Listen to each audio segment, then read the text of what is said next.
Boa noite a todos, bem-vindos às nossas conversas, na verdade, né, sobre a doutrina espírita. E no capítulo 1 do Livro dos Espíritos, Kardec fala de Deus. No capítulo 2, ele fala dos espíritos. No capítulo 3, ele fala sobre a nossa desencarnação, ou retorno da alma ao mundo dos espíritos. E no capítulo 4, Kardec fala da pluralidade das existências. Então, a primeira pergunta, a pergunta 166 deste capítulo, é a seguinte: como pode a alma que não alcançou a perfeição durante a vida corpórea acabar de depurar-se? E os espíritos respondem: sofrendo a prova de uma nova existência. Olha, observe que essa pergunta, porque quando vamos estudar o Livro dos Espíritos, nós não devemos nos ater só às respostas. Nós devemos prestar atenção muito à pergunta. Nessa pergunta está implícito, assim, está escondido, que nós devemos evoluir. Que nós somos imortais. Porque desencarnamos e os espíritos se comunicaram. Então o ser humano não morre com a morte. Ora, se ele é imortal, ele não pode ser imortal para ficar mais ou menos. Deus, que é um ser infinitamente bom, que é um ser perfeito, uma consciência, ele não iria criar uma obra mais ou menos. Ele não ia criar um espírito simples e ignorante para mantê-lo na ignorância. Não tem sentido. Se nós somos imortais, na verdade, temos um grande propósito. A imortalidade não é para ser mais ou menos inteligente, para ser mais ou menos bom, mais ou menos. Não dá para ser mais ou menos. No Evangelho segundo o Espiritismo, que é outro livro da codificação, há uma passagem muito poética, muito simbólica, mas muito verdadeira, que diz que Deus não aceita uma obra imperfeita. Deus não aceita um esboço. Ele quer que a grandiosidade de sua obra resplandeça diante de seus olhos. Então é a linguagem poética do Evangelho segundo o Espiritismo, mas que é perfeitamente racional. Um ser perfeito não iria criar algo para que esse algo ficasse mais ou menos. Então, nós continuamos o nosso processo evolutivo após a morte, tendo que, através da reencarnação. E Kardec pergunta na mesma questão: como realiza essa nova existência? Como o espírito realiza essa nova existência? Será pela sua transformação como espírito? E a resposta: depurando-se, a alma indubitavelmente experimenta uma transformação, mas para isso necessário lhe é a prova da vida corporal. Claro que nós evoluímos no mundo espiritual também, mas ainda nós necessitamos da experiência corpórea para que seja possível continuar o nosso progresso moral. Na mesma questão, a alma passa então por muitas existências corporais? E os espíritos respondem: sim, todos contamos muitas existências. Os que dizem o contrário pretendem mantê-los na ignorância em que eles próprios se encontram. Esse o desejo deles. Né? Qual é a vantagem? Né? Você só vive uma vez e acabou. Ou então você vive e acaba. Na verdade, é uma simples ignorância. Não tem nenhum motivo lógico, não tem nenhum motivo experimental que demonstre que é melhor viver uma vida só ou que a reencarnação não exista. Então Kardec pergunta, na mesma questão: parece resultar desse princípio que a alma, depois de haver deixado um corpo, toma outro, ou então que reencarne em um novo corpo. É assim que se deve entender? Aí os espíritos respondem: sim, evidentemente. E os espíritos, na questão 167, Kardec pergunta: qual o fim objetivado com a reencarnação? Qual a finalidade da reencarnação? E os espíritos respondem: expiação, melhoramento progressivo da humanidade, se isso, onde a justiça. Então, a humanidade, ela evolui. Até os cientistas já perceberam isso, que é o quociente de inteligência aumenta em cada geração. Hoje nós falamos os direitos dos animais, questões ecológicas, questões de fraternidade, o combate ao racismo, etc. Coisas que eram impensáveis há 200 anos atrás. 105, 200, 300 anos não tinha sentido. Essas questões não tinham nem sentido. Alguns, evidentemente que alguns abordavam, mas a sociedade nunca levou isso a sério. Está levando atualmente.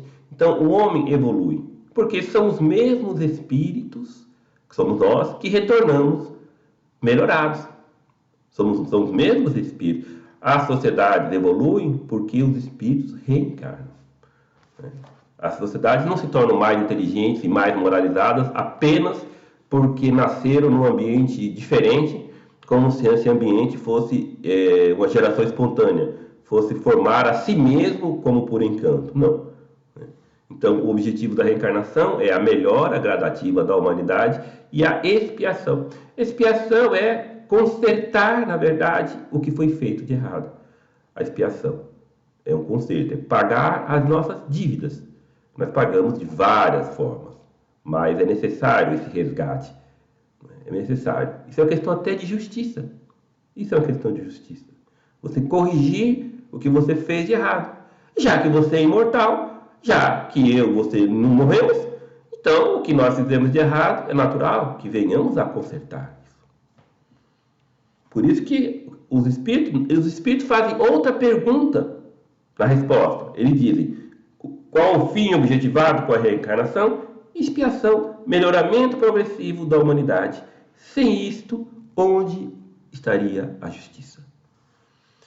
Kardec pergunta na questão 168: é limitado o número das existências corporais ou o espírito reencarna para sempre? Resposta: a cada nova existência, o espírito dá um passo para adiante na senda do progresso. Desde que se ache limpo de todas as impurezas, não tem mais necessidade das provas da vida corporal. Se a gente já alcançou, não tem mais ódio, não tem mais inveja, não tem mais essas questões, as impurezas, vamos dizer, impurezas morais.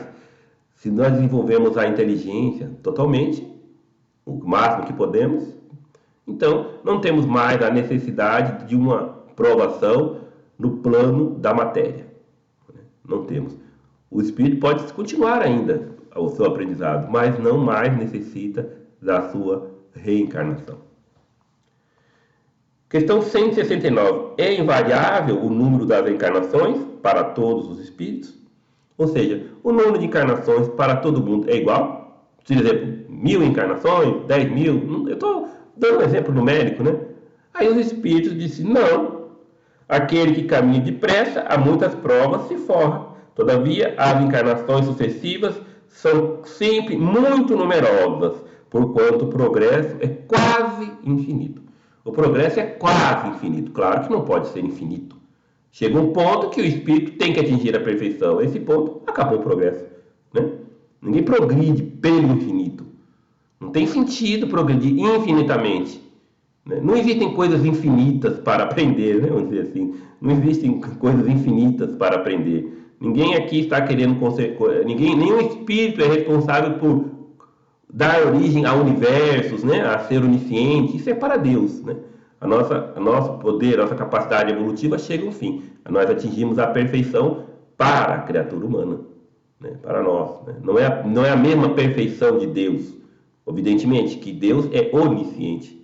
É o único ser onisciente. O espírito puro não é onisciente. Ele precisa? Não precisa. Ele sabe todas as coisas necessárias a um ser de natureza espiritual. Então a encarnação chega a um limite e chega a um fim. Mas é tão longo o processo, tão longo, que os espíritos usam um adjetivo: quase infinita. Progresso é quase infinito. E outra questão, questão 170. O que fica sendo o espírito depois da sua última encarnação?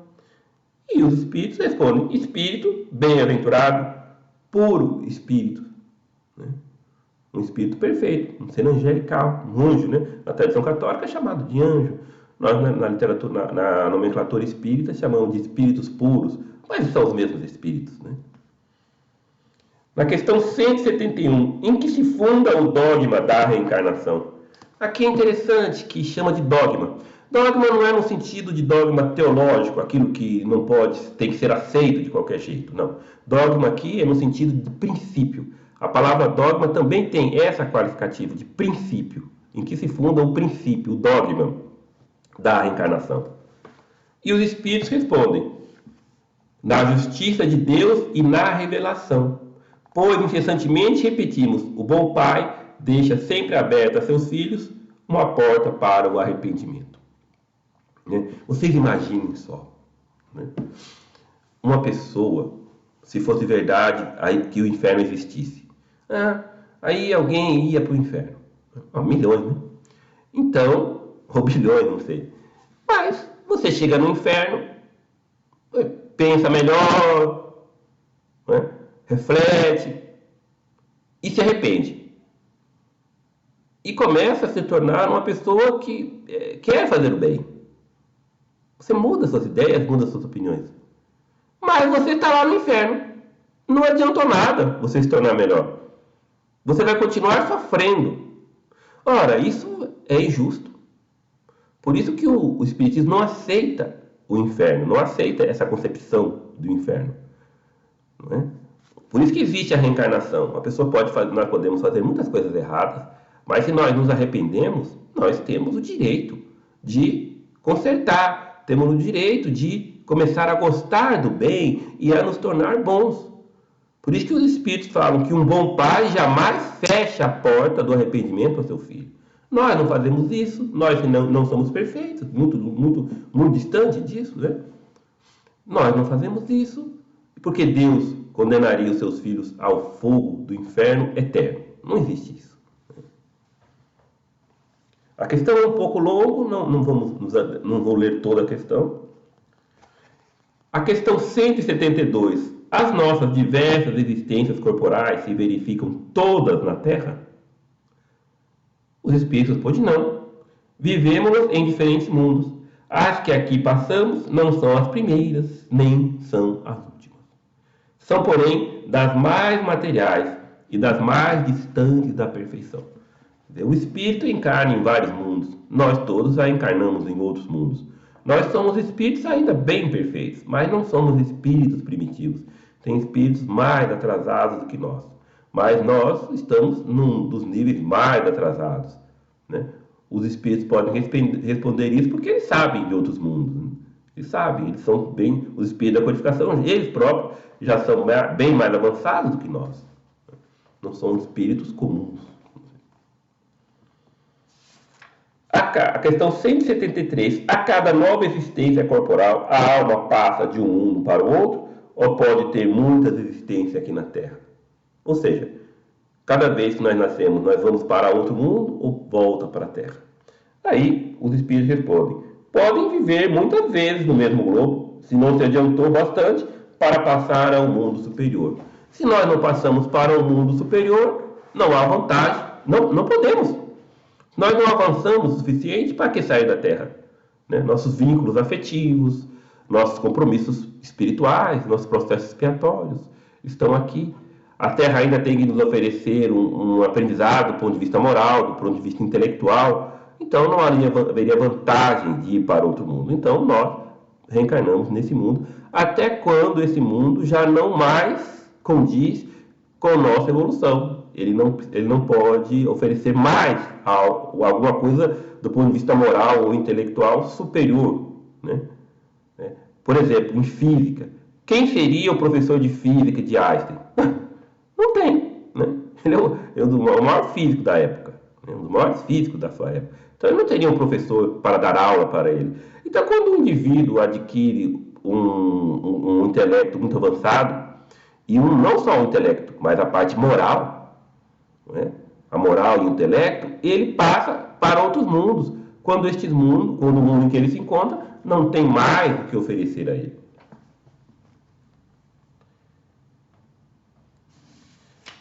Kardec pergunta: podemos voltar a este mundo depois de termos vivido em outros mundos?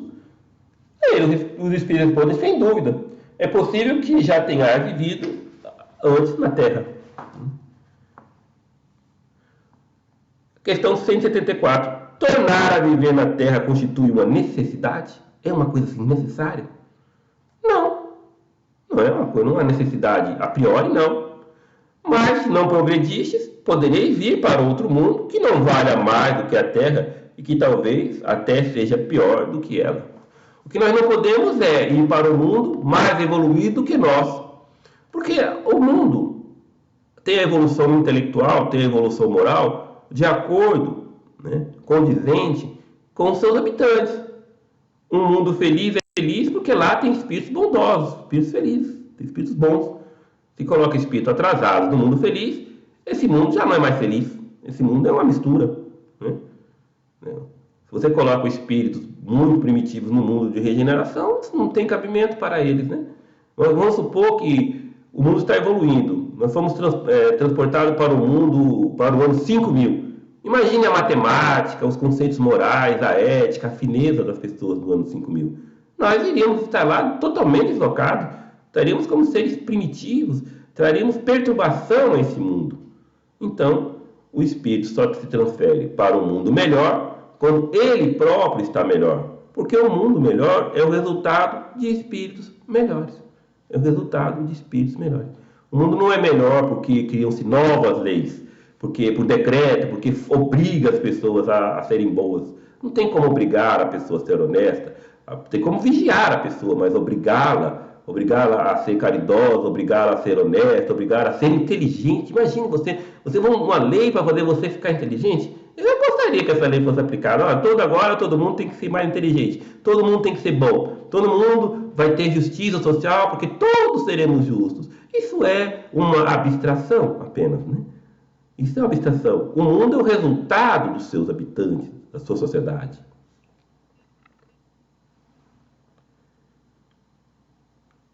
Tem outras questões.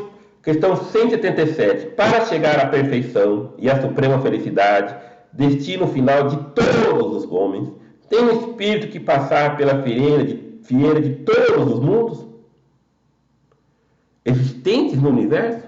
Imagine. Kardec pergunta se para evoluir mais completamente tem que passar por todos os mundos? Aí os espíritos evidentemente respondem não, porquanto muitos são os mundos correspondentes a cada grau da respectiva escala e o espírito, saindo de um deles, nenhuma coisa nova aprenderia em outros mundos no mesmo grau. Se eu sair dessa terra para um mundo igual, que vantagem tem? Né? Não preciso passar por todos os mundos iguais da terra, não tem sentido, né? Então Kardec pergunta, como se explica então a pluralidade de suas existências em um mesmo planeta, em um mesmo globo? Resposta, de cada vez poderá ocupar posição diferente das anteriores, e nessas diversas posições se lhe deparam outras tantas ocasiões de adquirir experiência. Nós nascemos na Terra várias vezes, mas nós podemos reencarnar como pessoas ricas, como pessoas pobres, reencarna como homem, como mulher, reencarna como gari, como pedreiro, como marceneiro, como engenheiro, como médico, e nós temos que ter várias experiências para adquirir o conhecimento, né? O conhecimento que esse globo comporta, as experiências. Se eu quero aprender a ser pai, eu reencarno homem. Mãe, reencarno mulher. O sentimento de maternidade, a sensibilidade feminina, ela pode ser evoluída, ela pode ser proposta ao espírito, né? Ele pode reencarnar muitas vezes como homem, mas ele pode reencarnar como mulher para desenvolver uma sensibilidade maior, quem sabe aprender a conversar, porque às vezes o homem, o sexo masculino, tem mania de querer resolver tudo no grito, não é? É uma coisa terrível, não todos, né? Mas é comum, né? Usar a força, e a mulher, reencarnando como mulher, ele pode ser forçado a desenvolver o diálogo, a desenvolver a sensibilidade. E o homem não pode ser sensível? Claro que pode, né? Mas tem certas coisas que não são teóricas, tem certas coisas que são práticas, né? Nós não vivemos teoricamente, nós vivemos praticamente, na prática que nós vivemos. Nós aprendemos na experiência da vida. Então, o espírito reencarna sim no mesmo globo, mas em diferentes situações do sexo masculino, sexo feminino. Ele reencarna em diferentes ambientes familiares para aprender tudo o que comporta aquele mundo. Não quer dizer que ele precisa fazer coisas erradas, né? Não precisa. Experiência de errar nós não precisamos ter, Nós aprendemos com o erro, mas nós não precisamos escola de fazer coisas erradas, né? Não pode. Isso é um desvio do processo evolutivo, né? Isso não tem cabimento, né? A questão 178. Podem os espíritos encarnar em um mundo relativamente inferior a outro onde já viveram? Nós vivemos na Terra, nós podemos reencarnar no mundo mais atrasado? Aí os espíritos, sim, quando em missão, com o objetivo de auxiliar o progresso, caso em que aceitam alegres as tribulações de tal existência, por lhes proporcionar meio de se adiantarem. Os espíritos missionários, eles não são puros ainda, não são perfeitos, mas eles são mais evoluídos do que nós. Os espíritos que vêm em missão, eles estavam em mundos superiores e vêm à Terra. E são pessoas muito resignadas, muito humildes, são inteligentes, são muito bondosas. E sim, eles são melhores do que nós, a média, né? Existem pessoas assim. É grande o número? Não é um número imenso, mas é mais do que nós pensamos. Porque a bondade, a humildade, ela se esconde. Não se esconde, ela se esconde.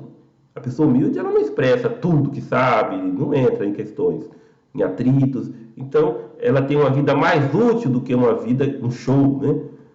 Apesar de que muitas almas iluminadas em missão acabam sendo muito conhecidas, porque não dá para esconder a luminosidade, né?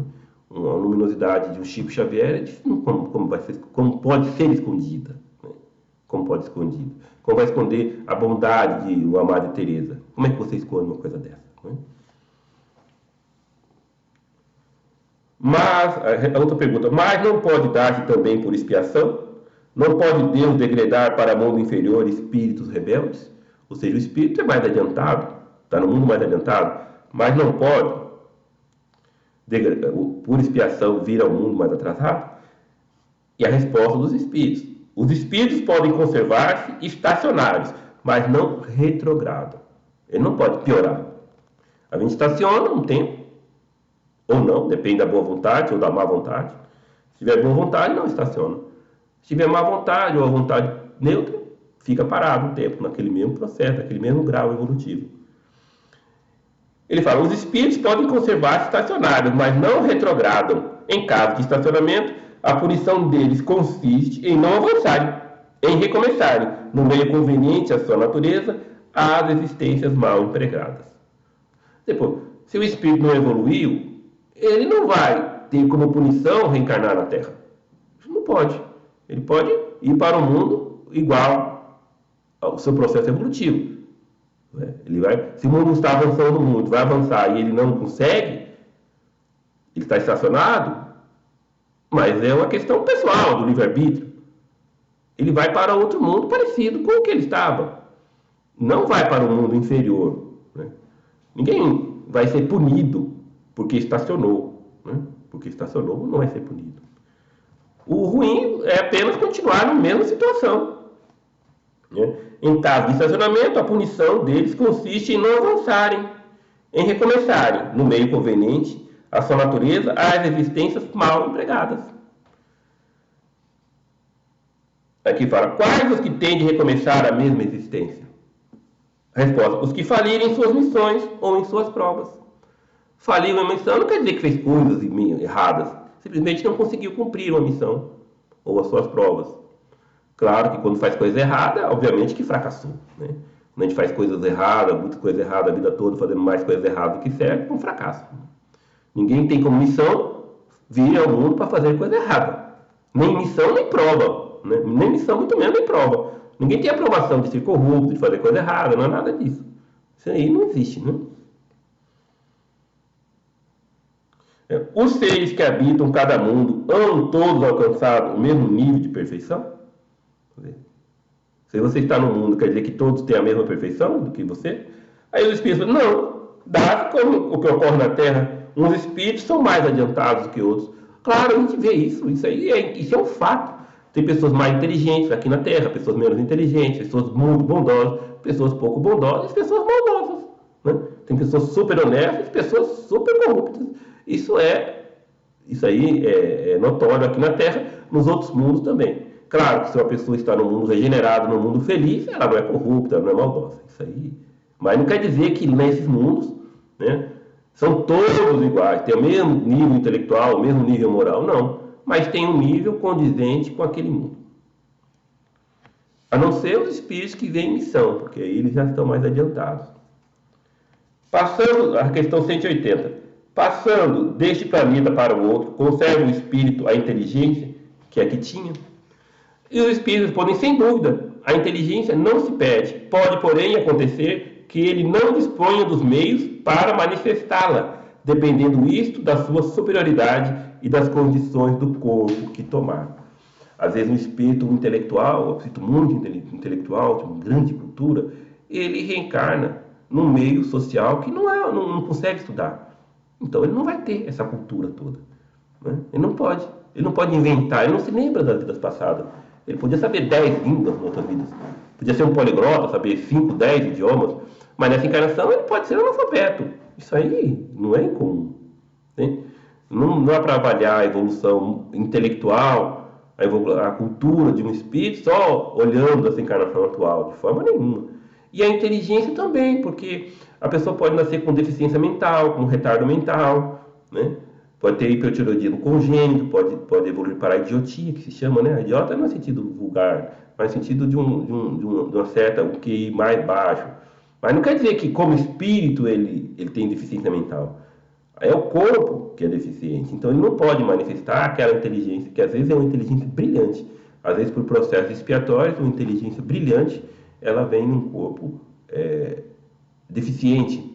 Ou até o espírito pede para diminuir um pouco a expressão, não a sua inteligência, que não pode ser diminuída, mas a expressão da sua inteligência através de um corpo não muito favorável, do sistema neurológico não favorável, por questões diversas que nós não vamos abordar aqui.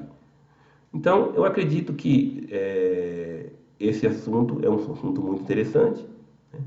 É um assunto da pluralidade das existências, que nós continuaremos falando sobre esses aspectos, que ele é muito importante, no nosso próximo vídeo. É para não alongar muito, né? E eu desejo a todos um bom estudo e uma boa noite.